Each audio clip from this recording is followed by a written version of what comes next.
Well, hello there, friends. Thanks for clicking on this video. I want to bid everybody a good morning, and a good morning to you too, sunshine. It's just right to be wrong. It's a little after 8 o'clock in the morning here. It's still pretty chilly, still right at the below freezing mark, but it's supposed to warm up to 57 today, so it's going to get nice. But before I get into the shooting portion of this video, I just want to have maybe a little clarification to a statement that I had made in the previous video. And that statement was, if you want to improve your gunpowder, add alder to it. And I would like to take a moment or two and just fine-tune that just a little bit. Just simply because when I made and tested my gunpowder made out of Osage orange, 5-shot average was 1765. When I blended that with the alder, 2 parts Osage, 1 part alder, I get 1880.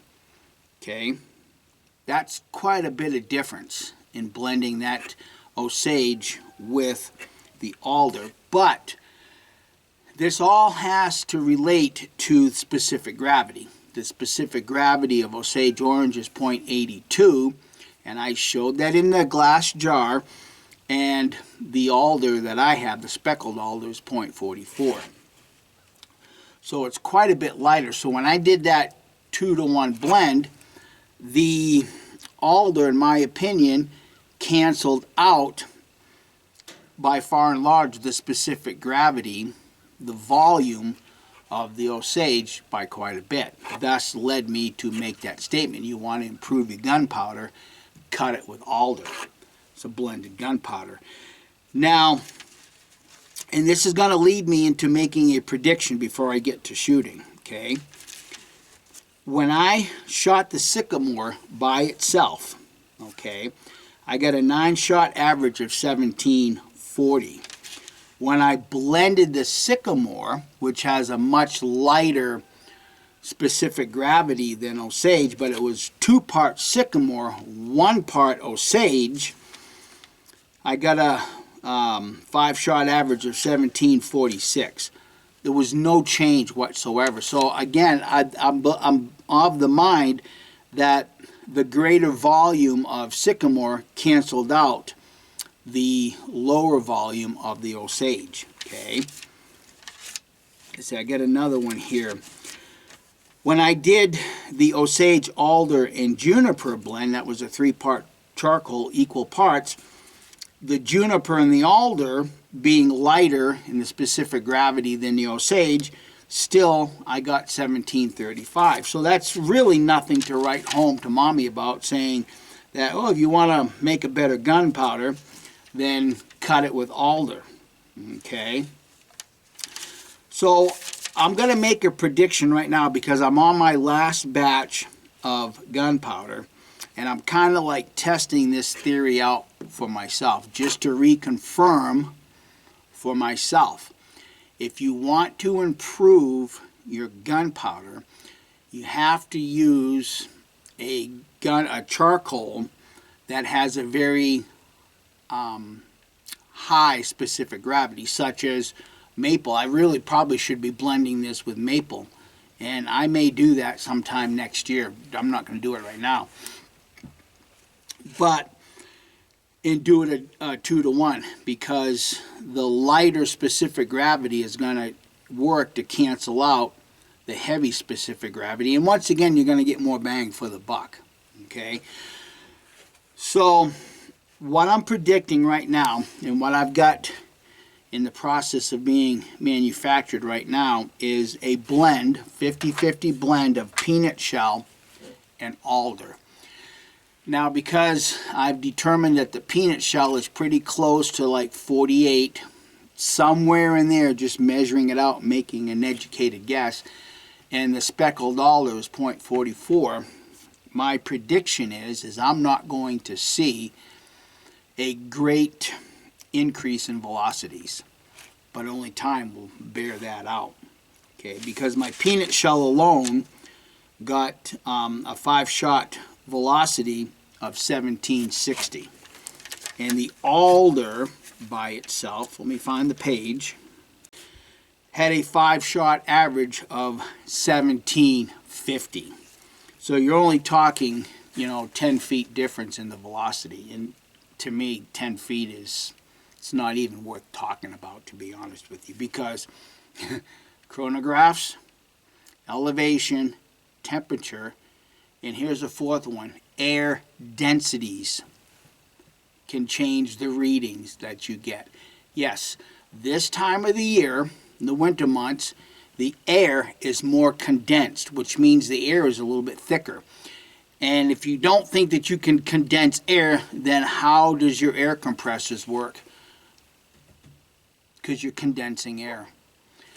In the summer months, when it's hot, the air is less dense, so the bullet doesn't have as much resistance, flying through the air as it would like right now in this time of year. And, usually about, 9:30, 10 o'clock in the morning is when I start getting set up and do my shooting. Well, in the summer months, by 10 o'clock in the morning, I'm already pushing 70, 75, maybe even 80 degrees, depending on what month of the summer it actually is.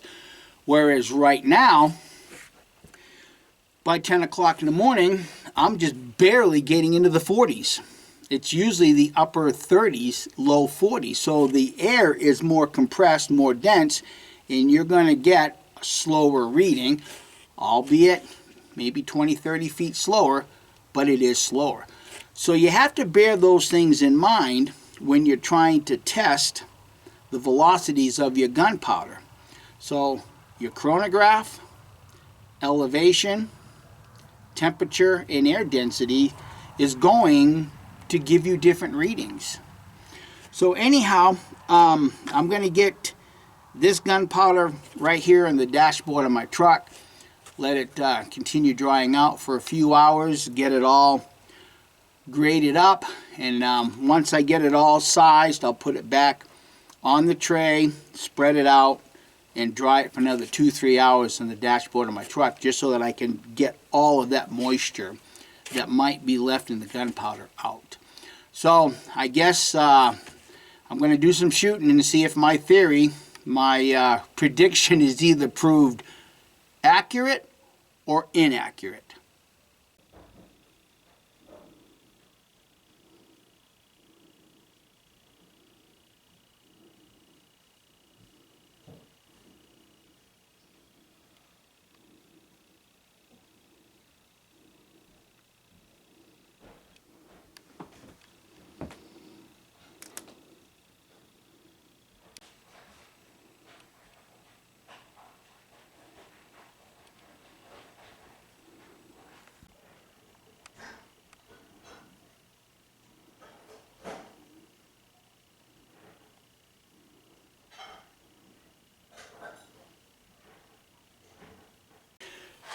Just a friendly little reminder, 30 grains of alder by itself. Let me show you the block. So judge for yourself if you think that's dirty or clean.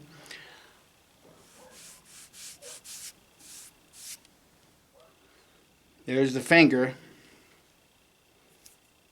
So I'm going to sand this off, and then I'm going to burn the peanut shell.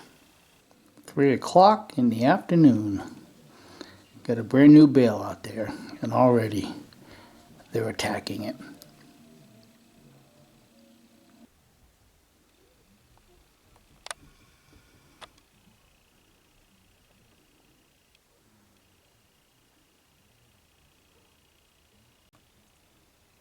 I stepped outside, getting too much reflection from the sun up the bedroom window.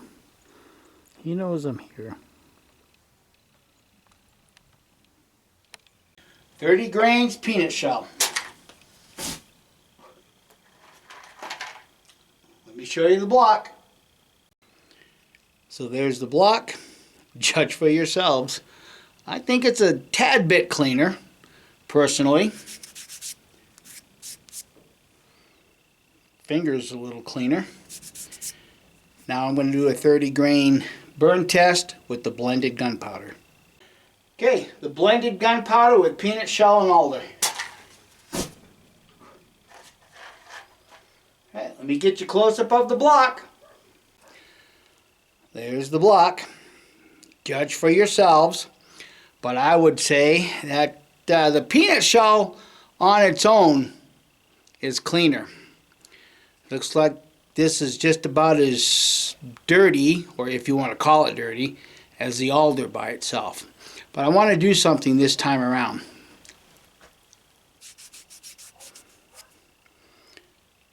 See how much more dirtier my finger is now?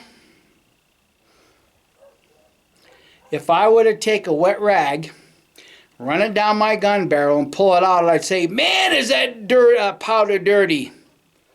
It's the point that I've been trying to make all along. Don't judge how clean or dirty your gunpowder is based on running a wet rag down your gun barrel. That looks pretty dirty. But I showed you previously with a dry finger rubbing it off.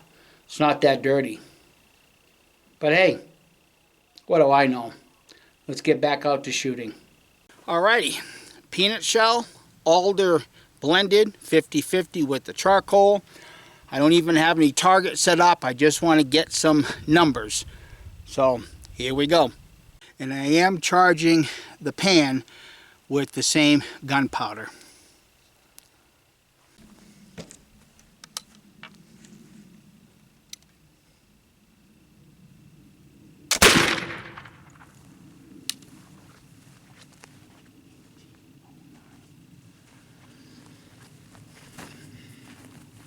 $18.09.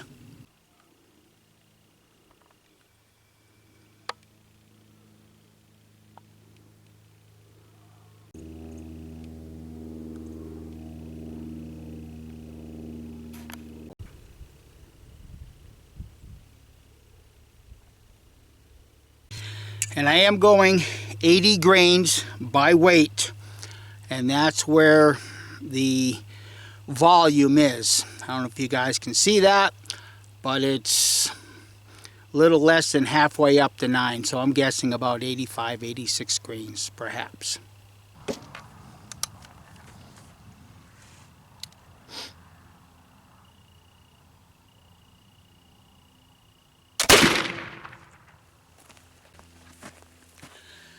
$17.93.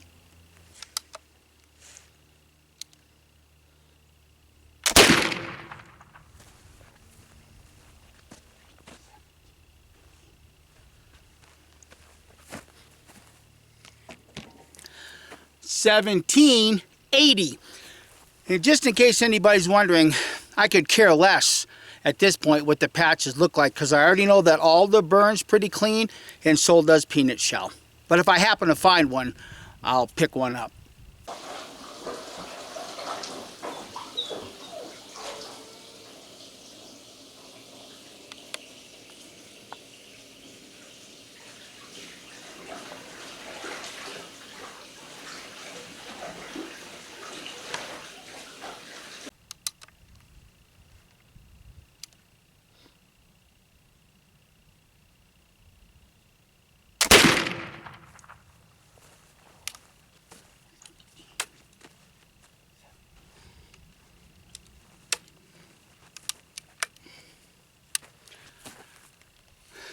$17.70.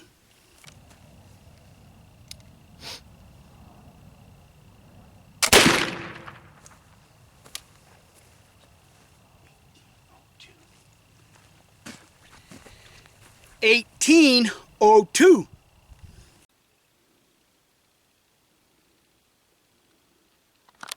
Well, I did find the last patch. 5 shots.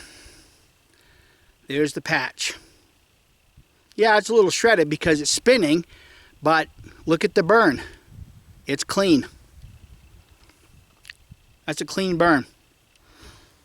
Now, I'm going to reconfirm some data that I've gathered in the past. What I'm going to do is I'm going to shoot 80 grains by volume of Swiss. Now I already weighed this out. Let me just show you real quick. So this is the powder measure I'm going to use, and you can see that that's right at the 80 mark. Now I put this in my scale, and that right there weighs 88 grains. So what I'm going to do, I brought my scale. I'm going to weigh out 88 grains of this peanut shell alder and then compare the two. Stay tuned.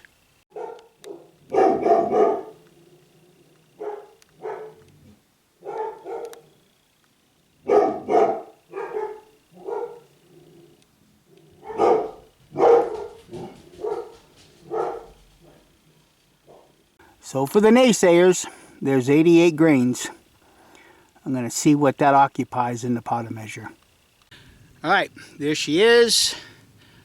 Just a little above 90. I'd say probably maybe 92 grains, maybe 93 by volume.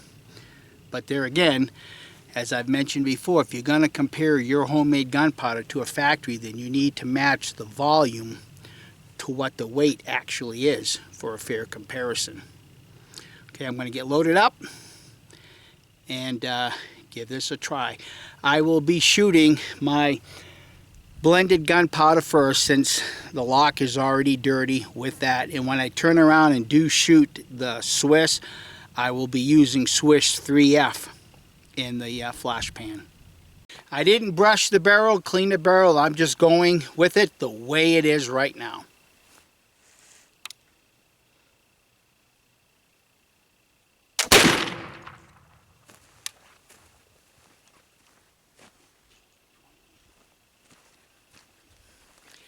$18.28.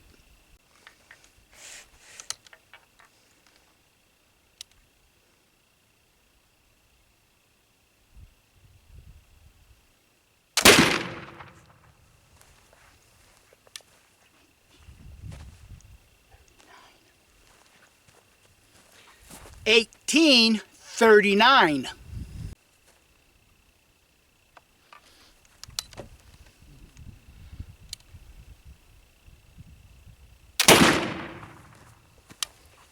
$18.28.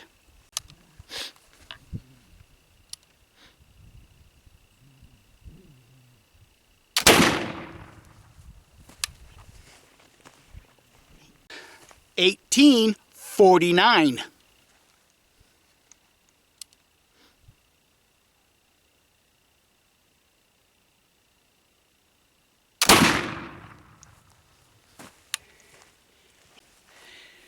$18.23. There's the lock. That's 10 shots with my homemade gunpowder. Not one hiccup. Maybe a little dirty, but ain't nothing that a little pan brush can't clean off. So I'm gonna run a brush down the barrel, clean this out a little bit so we can compare what Swiss looks like in the lock.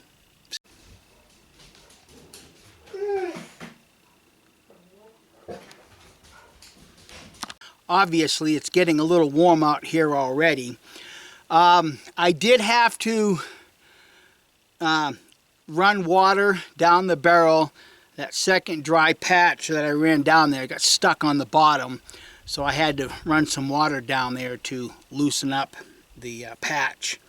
So it is a clean barrel right now, dried out. And there's that last patch, the 10th shot. Pretty clean as far as I'm concerned. All right, let's see what the Swiss does. 80 grains by volume.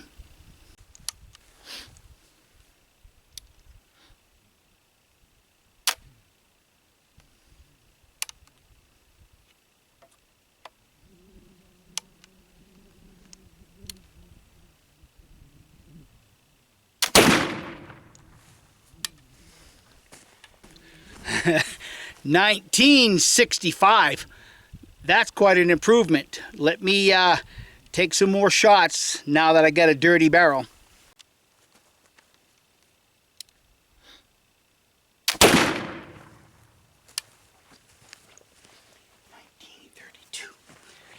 1932.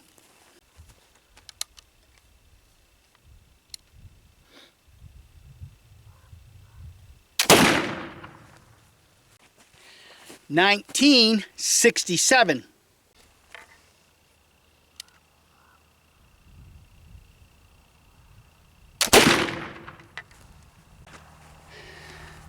$1900.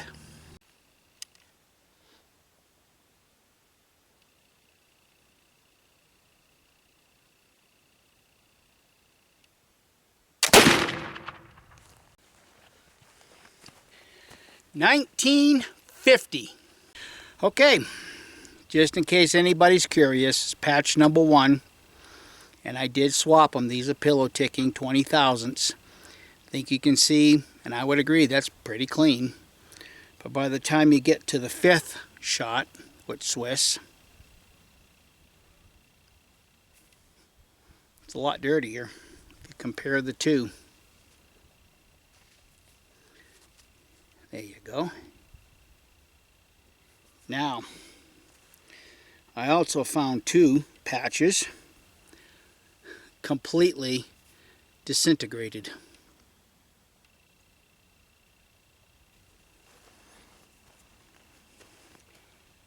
And I did manage to find another one of my patches with the peanut butter alder.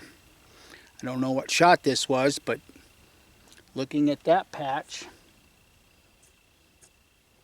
and comparing it to the last one with Swiss, make up your own mind. Let me show you the lock. I'm glad I didn't have any misfires, but there's that smoky residue again. Guarantee you a couple more shots, the buildup of the smoky residue on the bottom side of the flint, or what's on the frizzen. Let me see if I can do this. I don't know if the sun will pick it up or not, but let me see if I can try it like this. Okay.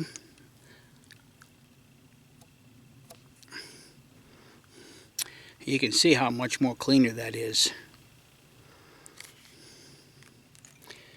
So my point being is how many more shots would I have to take before the underside of the flint becomes so packed or so coated with the residue, smoky residue, that I'd have to clean the bottom of the flint also.